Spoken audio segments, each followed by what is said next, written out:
Namaste yogis and lovers of wellness, and welcome back to the Yogi Blair YouTube channel. Today's video is going to be going over the second chakra. But before we get into that, if you are new to my channel, I want to say thank you so much for being here. My name is Vanessa Blair Ferris, and I'm a certified registered yoga instructor with a passion for sharing yoga and wellness with anybody that needs it, but especially for those that are healing from trauma. So if that sounds like something that you want to stick around for, make sure to stay tuned and make sure that you are following me on TikTok at yogi.blair, Instagram at yogi.blair. You can find me on Facebook, Vanessa Blair Ferris, and my email is also always linked below. That way you can send me any requests, any suggestions, any comments or concerns, and I would be happy to get back to those as soon as possible. And with all of that out of the way, let's get into today's video.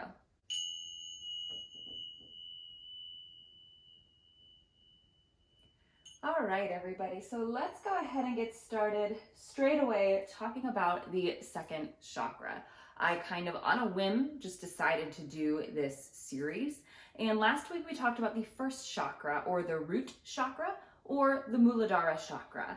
And there's so much to cover within chakras, and I am by no means an expert, but when you do your 200-hour teacher training, we do get a little bit of information on these.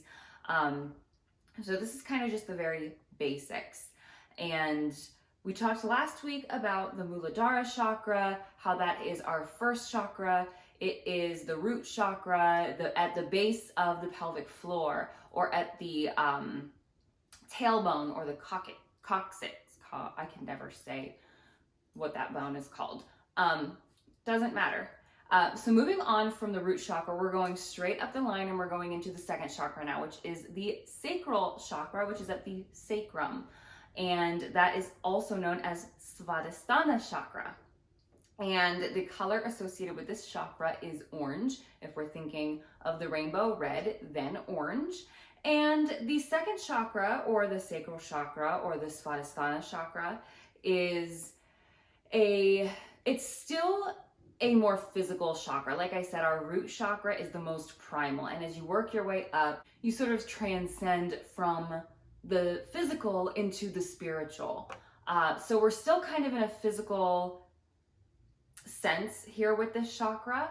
The root chakra is very primal, and it's very rooted, not to make a pun, in security, in being grounded. And we move from that grounding into feeling in a physical sense almost. This chakra is a chakra that is about nourishment and pleasure, and kind of in that sense. And we can kind of tap into the emotions a little bit here with this one as well. If your sacral chakra is underbalanced or blocked, or underactive is the right word that I'm always looking for, you may experience a fear of pleasure or a fear to feel. You might not be in tune with your emotions.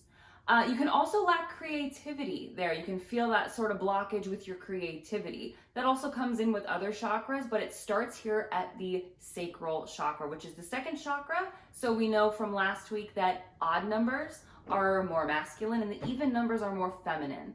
And so right away with this feminine energy, we're tuning into emotion a little bit and creativity. And so that might feel a little bit blocked as well.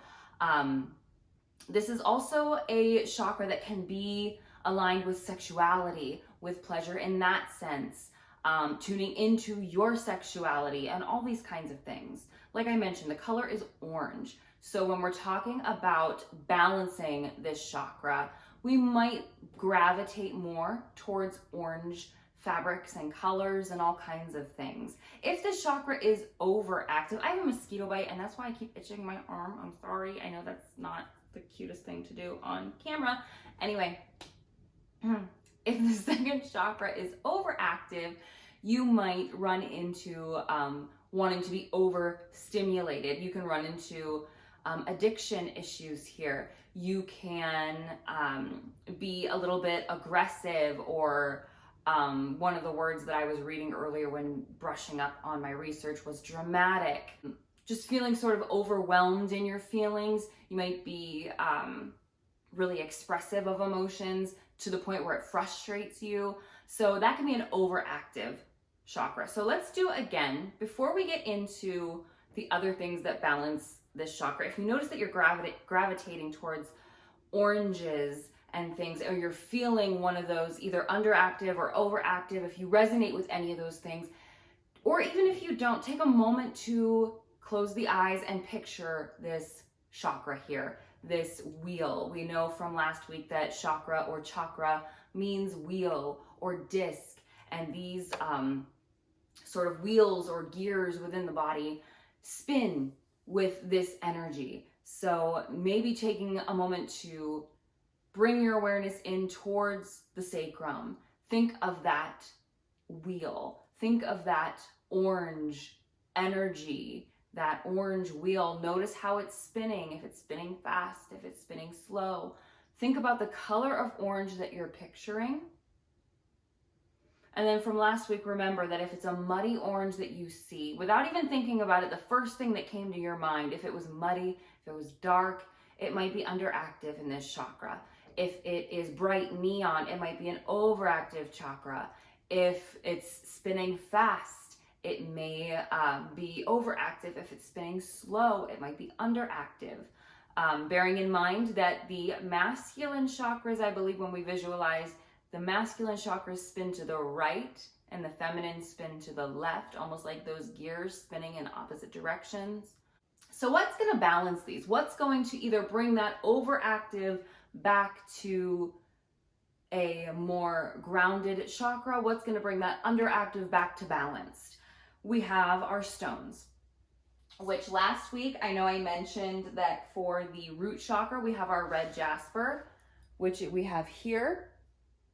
I also want to mention I have some jewelry too that incorporates healing stones, and this is another good one for the root chakra. Lava stone.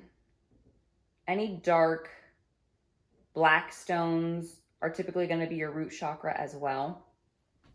Red jasper is also going to work for the sacral chakra. And then we also have carnelian, which I know in one of my videos talking about healing stones, I might have called this citrine. It looks citrusy to me, so I always think it's citrine, but it's carnelian. Citrine is a little more lighter yellow usually.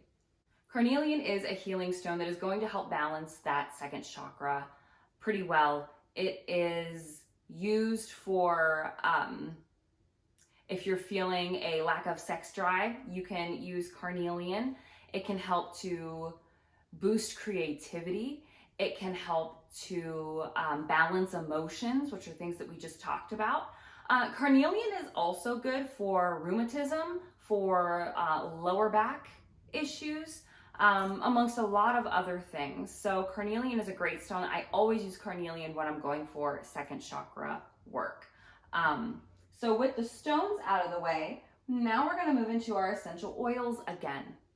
Last week I mentioned patchouli, earthy, sandalwood, things like that are going to help to balance the root chakra because they are very earthy, and the element that is all centered around that root chakra is the earth. Also, anything kind of red, like cinnamon, to me is always first chakra. Some people might disagree with that. I know I've done research on it, and some people are like, yes, cinnamon for the first chakra. Some people say no, not so much. So that's always one that I also kind of gravitate towards. Sandalwood, like I mentioned last week, is also good for the second chakra. Sometimes you'll see that those things kind of intermingle. Other ones that are good for the second chakra are ylang ylang, and I have sweet orange as well. I mentioned sandalwood last week is a very grounding oil, and the other properties, these don't just help to balance the second chakra. Sandalwood and ylang ylang actually are both also very romantic oils, used a lot in perfumes and things when you're wanting to attract a certain somebody. These are very sensual oils. So if you're thinking about making your own sort of lovey potion perfume, these are often seen in love components of perfumes and oils. Sweet orange, not only is it great for the second chakra, but orange is also tangerine, and all of those orangey kind of oils, even bergamot, are really uplifting. So while these are more on the sensual side, this is gonna be uplifting, maybe add a little bit of energy, a little bit of lightness to whatever you're doing. So those are the oils that I have for the second chakra. And I gravitate a lot towards second chakra stuff as well.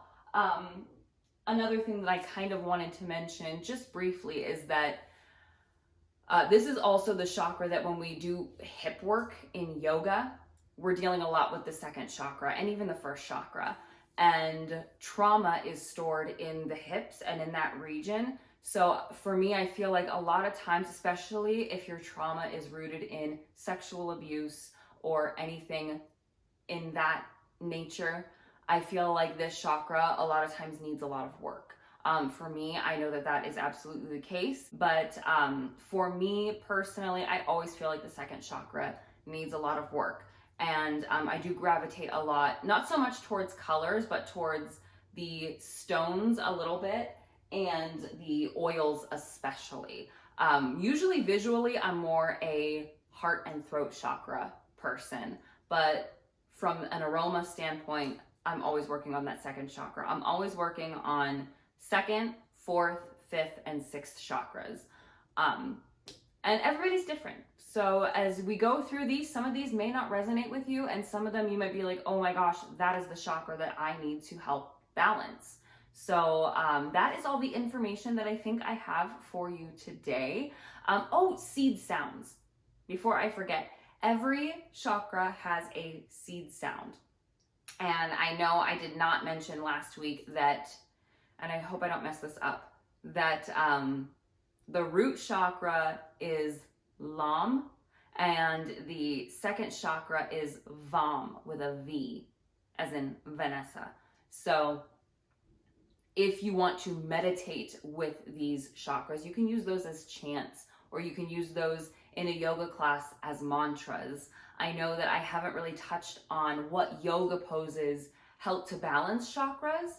I'm thinking about at the end of this series doing a class for Friday where we do yoga to balance all of the chakras, and we can do a couple of poses for each one. Or I can break it down and do a chakra yoga series as well. So just let me know in the comments what you would like. And I hope you're enjoying these videos. They are very educational. They're very fascinating to me, as well as I think a lot of people that teach or do yoga. The chakras are very intriguing, and they open your eyes kind of to what you need and why you gravitate towards certain stones or aromas or colors, and how that kind of resonates with everything in your life. So it's very fascinating.